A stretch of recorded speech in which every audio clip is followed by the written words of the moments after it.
Okay, before we get into sorting and filtering, let's go back to our model here so that we can see this. So again, that uh, if we had sorted our results, we saw our Fireflow active and we can see there's different values that are there.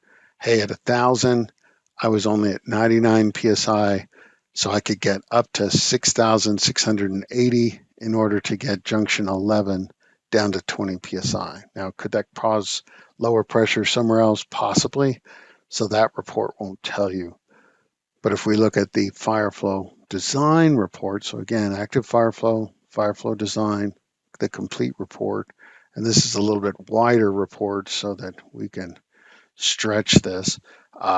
Please note if you ever want to make these a little skinnier, because some of these are pretty long titles, you can highlight those and just like in Excel, stretch those so that your columns are a little bit skinnier if so desired. That's something that people will often do. If we're looking at that junction 11 again, it said, hey, I could get 66, 80, 47, and it looks like the lowest node. Yeah, when your critical node, this is the node that really is governing the design Fireflow run. If that is the same as the junction being tested, in this case 11, then you would expect the available flow and the design flow to essentially match. They're calculated in different ways, but they should be pretty much identical. You can see they're 0.01 gallons a minute different here. And then it would say, hey, what is the pressure at the test node at the design flow? That's going to be 20. So if I have something that is higher, like in this case, 25, then in this case, I would expect my design flow to be lower. And so in this case, junction 79 at the available flow, when that was placed on the junction, this critical node, the in my search range, which location had the lowest pressure at this flow was junction 81, and that was 14 psi. And so with the required fire flow, that was above 20. So generally, you'd expect that to be okay. But in order to get every location at 20 psi, we have to reduce the available flow down about 200 gallons a minute, about 180, in order to maintain 20 psi everywhere. Because of that, the test junction at 4293 would be greater than 20 psi, and it'll tell you, hey, yeah, it's going to be 25.65 at junction 79 at this flow. So that's what all those fields generally represent. Now, in order to find, hey, where might problems be? So, as we said, if we sorted by our residual pressure, so we can highlight results and use the sort field to sort low to high, we can see there's two locations that tell us, hey, at 1,000 at the test node itself, there's going to be a problem. But even more detail, if we use this critical node pressure at fire demand, in this particular model, both problem areas turn up to be the same, but we can sort by that field, highlight a field, choose whether to sort high to low or low to high, or how to use this filtering. And so let's go back to the presentation so we can see that. What is filtering, or why would we want to filter? But essentially, if we search for locations where that critical node pressure is below our specified minimum design pressure, by using data filtering or sorting, those locations we can save as a domain so that then spatially we can see where are they. Because when you're analyzing 20, 30, 50, 80,000 junctions, it's not always easy to see.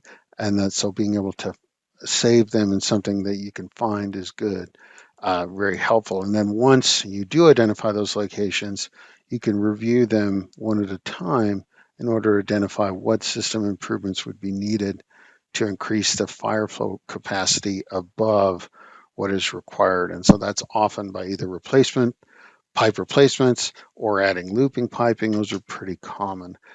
So what is filtering and sorting? So there's a little yellow button, usually on output reports, that when you see that, if you press it, it'll give you this data filtering option. And I can choose, basically write a simple query. I choose the field, the operator, and the value, and then select add. And then when I hit apply, it's going to tell me how many fields, how many records would be selected by that choice. Now, I can have multiple data filters here if so desired. In this case, we're just going to choose one. But once you get those back in the report, you can use this save button. It'll open up the selection set window, and you can create a new selection set, name it. In this case, we're going to call it low Fireflow, and then press the green OK to close it. That will allow us to then go back and review those. And then I showed you how to sort results. You just select which column and choose to sort low to high or high to low. So now we'll come back to this in a minute here. So as we showed you the filtering or the sorting, let's do the filtering here. So I don't necessarily have to select a column to do the filtering. It'll just tell me what are the available fields in this report. And so we want to choose critical node pressure at fire demand that is less than 20 psi. So we're going to go ahead and add that. And then now it's in this data filters list. When I hit apply, it's going to tell me, hey, there were 2 records out of the 30 that were selected by that filter. Hit OK, and you'll notice there's 2 check boxes here. So it's selected them for us. And so we want to now save this as a selection. So I'm going to go ahead and do new, and we're calling this the low Fireflow. Low Fireflow, and with the areas with low Fireflow description.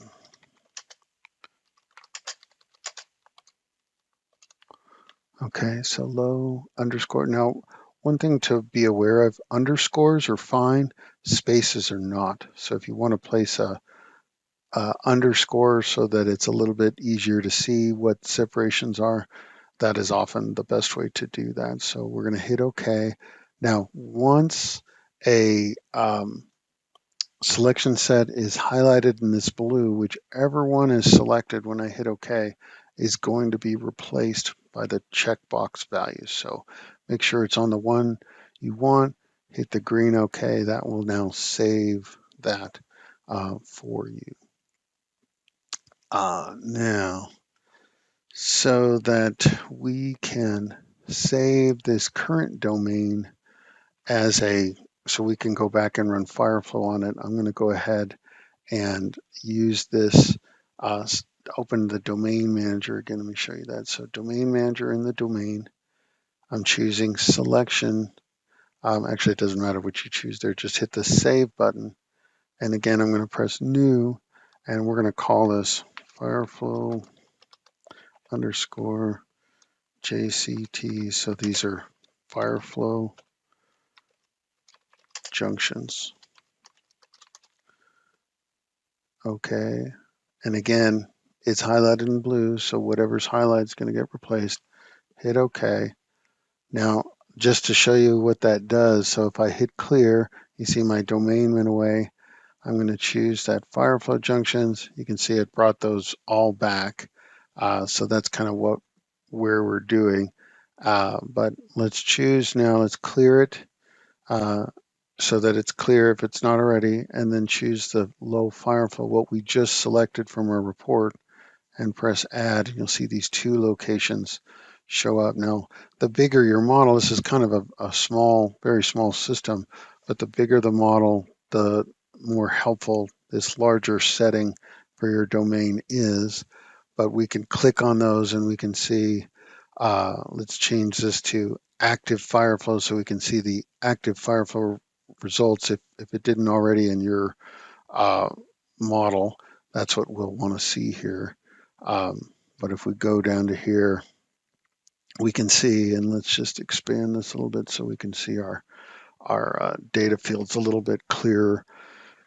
You notice that the residual pressure here is minus 23, so that's too high, but we can't see what's happening on the pipe here. There's no fire flow results there, so it doesn't tell us where's the problem. Why is this so low? And that's where we would like to find out why these are there. And so often if you click around on the pipes that are there, if you could have some way to see when the fire is occurring, what the velocities are, that could often be very helpful to find you that. And so to do that, again, we just saved the current domain as a selection set that's here and used our green OK to save that. Is we can use the multi-Fireflow tool. So now generally most people use the multi-Fireflow tool to run Fireflow demands simultaneously. So you should select 2 or more junctions and the required fire flow that's on them can be run at the same time, and it'll show you extended period results for all the system up through the fire. But you can also run this on a single junction so that I can check, hey, when this fire flow is added, what are the pipe and node results? And so to do that, we're going to open the Run Manager, go to the Multi-Fireflow tab, choose the same runtime that we use for our Fireflow, so that was hour 6. You can choose to use a duration if desired, but it's really optional for the single junction analysis. And then use the Add Junctions button to select a single node, one of those 2 that were in the domain, and then we'll run that. So let's go ahead and do that real quickly here. So if we go back to the Run Manager, I'm just going to open it from the Model Explorer in the Multi-Fireflow tab. Now, if you see junctions already there, just hit the Clear All to clear out what's there. And we want to choose the same time as the Fireflow. So that was hour 6. If you can't remember, just go to your Fireflow tab and see what time was chosen so that you can see that. We're not going to apply a fire duration, but now let's say add junctions, and we're going to choose one of the 2 junctions. I'm just going to choose the one on the left. Once you select it, it turns blue. Right click and hit enter, and you can see that it brings up junction 37. The value here is the current required fire flow. If you change it here, it's going to change what the required fire flow has saved for that junction. So just be aware of that. Sometimes you want to change that and do a quick run. But if you do, just make sure you change it back. So once all those are selected, we are now going to hit the Run button, and that will open the multi-Fireflow report. We're going to go ahead and press Hide because that's not as useful for us. But if we now change the output here, you can see it's active multiple Fireflow to the hour where the fire is. Now, when I click on, I can see the pipe flows when the fire flow is occurring. And you can see there's 1,012 demand on this junction because that's the fire.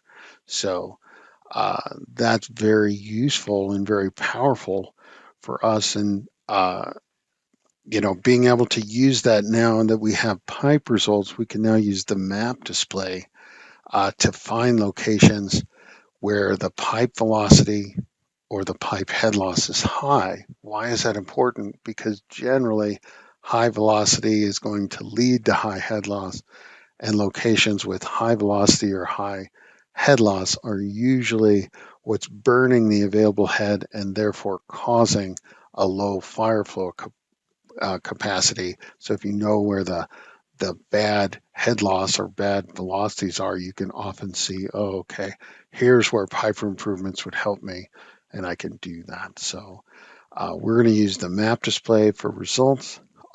We need to choose make sure it's on the multiple fire flow output, and that we're using the results at the hour where the fire is applied, which is hour 6.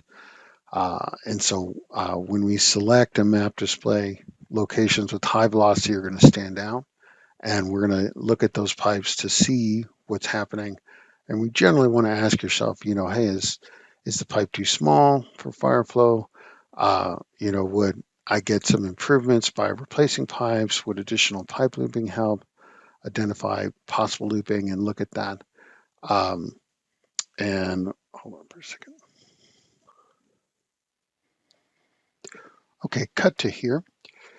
Okay, so to see the map display, you open the map display icon, which is on the ribbon in the view group, and you want to make sure in your Model Explorer that it's showing the active multiple Fireflow output and the time when the fire occurs, which in this case is hour 6. So if you have not set that, go ahead and close the map display, then set this, and then open your map display. And so we're going to choose pipes as our option. We want active output, and we want to use 5 classes. So if yours shows 4, go ahead and set this to 5 and hit set brakes, or go ahead and choose velocity first, then set brakes for 5. Once those values are shown on there, we're then going to ramp the color. Now the default is already yellow to red, so just hit ramp color to set those. That'll ramp it. And then change this under symbol sizes from 1 to 4 and set symbol size. That will make the larger velocity values thicker pipes, so they'll stand out more. Once you have that, go ahead and hit OK to close. So if we go down to our model, I'm going to go ahead and clear the domain just so that there's no domain that's added to that. And so under pipe, we've got multiple Fireflow hour 6 right here. So I want to choose velocity. And I've already got 5 points on there. So I don't need to set brakes, but if you do, that will change however many values are on there, but let's use 5. And we want to then ramp our color from yellow to red. If you need to change those, you can just hit that to change what the ramp colors are. Sometimes you'll want to, and we're going to go from 1 to 4 and hit set symbol size. You can see it's going to ramp those. So I'm unchecking the flow direction button because I think those just add coloring that won't help us. And I'm going to hit OK. Now, as you notice, if you look on this, at the fire that's going on to here, there's really only, this pipe that's, at 5 feet per second. This pipe is still down at 3 feet per second. So that, hold on, let's go. So let's delete that last section. 3, 2, 1. So if we now move to the map display, so now that we've got that set up, we want to choose in our Model Explorer, we want to make sure that we're on our active multiple Fireflow and that we've chosen the hour where the fire occurs. For the tutorial, that'll be hour 6. So make sure in your Model Explorer, those 2 are shown. Then we will select the map display button in the view group. It looks like this to open the map display. When that's open, we're going to choose pipe, active output, select velocity as our data field, choose the classes. If you've got 4, choose that to 5 and hit the set brakes button. Then ramp the color from yellow to red. So it's already going from yellow to red. So just press the ramp color. Press this color if you ever want to change those for what the to or from ramp colors are. Then we're going to set the symbol size. I find for pipes 1 to no more than 4 is pretty reasonable. So we'll go 1 to 4 and hit set symbol size. And then lastly, make sure your brakes are going to be set at 2, 5, 7.5, 10.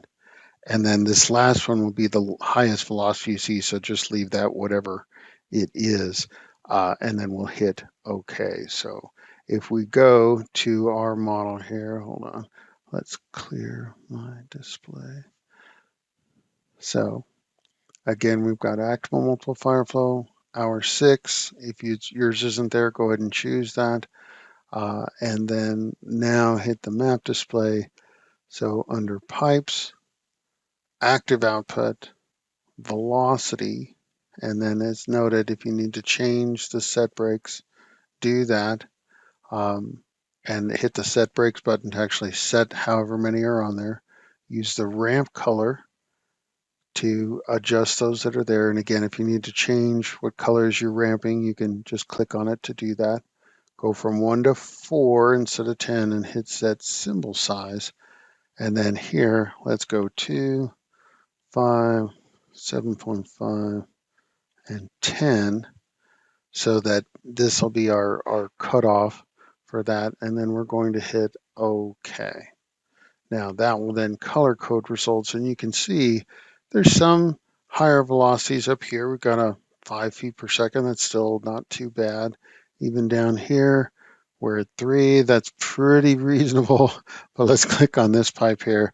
25.84 feet per second. It's just smoking through here. Now, why? If we look at the diameter, it's a 4-inch at 1,000 gallons a minute. That's causing almost 270 feet of head loss. That's a really high amount, and that's what's burning all the head that's available to us. You can see here the pressure's at 90, and then the pressure here goes to minus 23. So it's burning all that head just in this single line.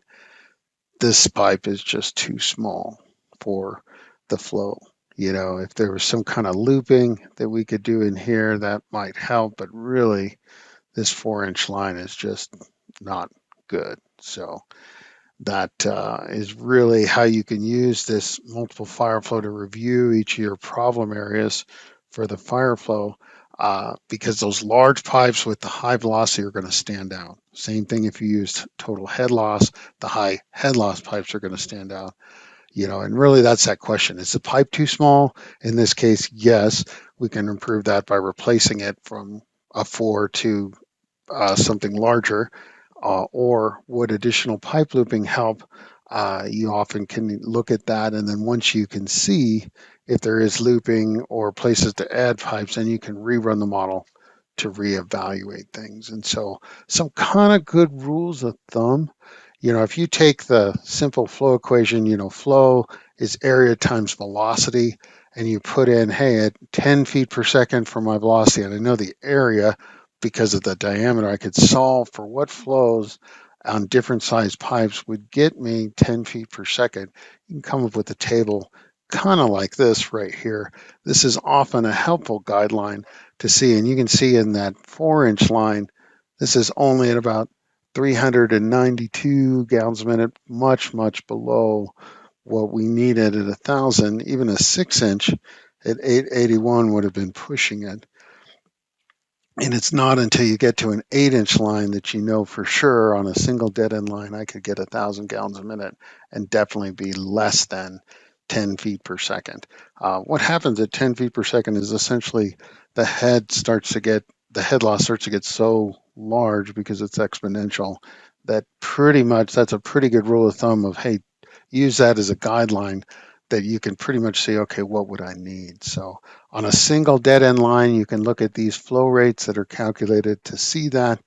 If the line is looped, you can double those values, and those are generally going to get you within the ballpark of what's going to be available. Now, if your line is really long and it's a dead end line, these maximum values are probably not going to be reachable.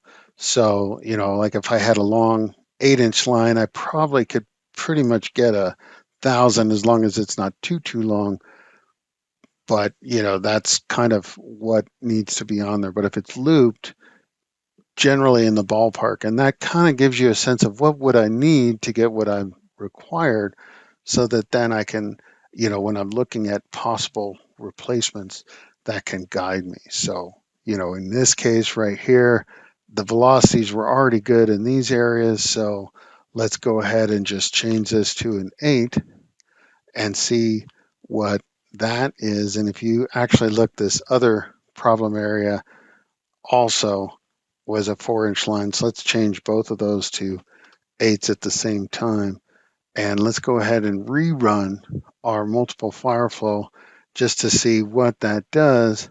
And as you notice, it's automatically updating my results, but I need to switch to hour 6 because that's when the fire was. But lo and behold, now I'm into a much more reasonable velocity. In this case, I'm under 10 now, And so my pressure here is definitely going to be above 20 psi. Yeah, it's already up at 89 psi.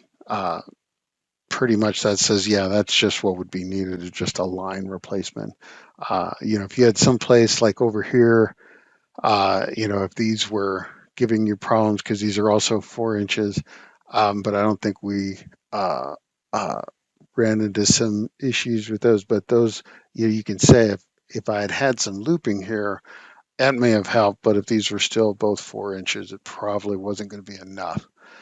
So that's just kind of typical how people use that, and how you can use this multiple Fireflow tool to find areas, put in some improvements, and then see how it would do. And that often tells you, hey, okay, that's all that I would need. And then you can just keep moving around to your other problem areas using the same methodology to resolve them one at a time. And that's pretty common what people will do. Well, that's concluding our Fireflow extended tutorial. Please contact us at support@innovyze.com if you have further questions. We are always glad to help. Thank you.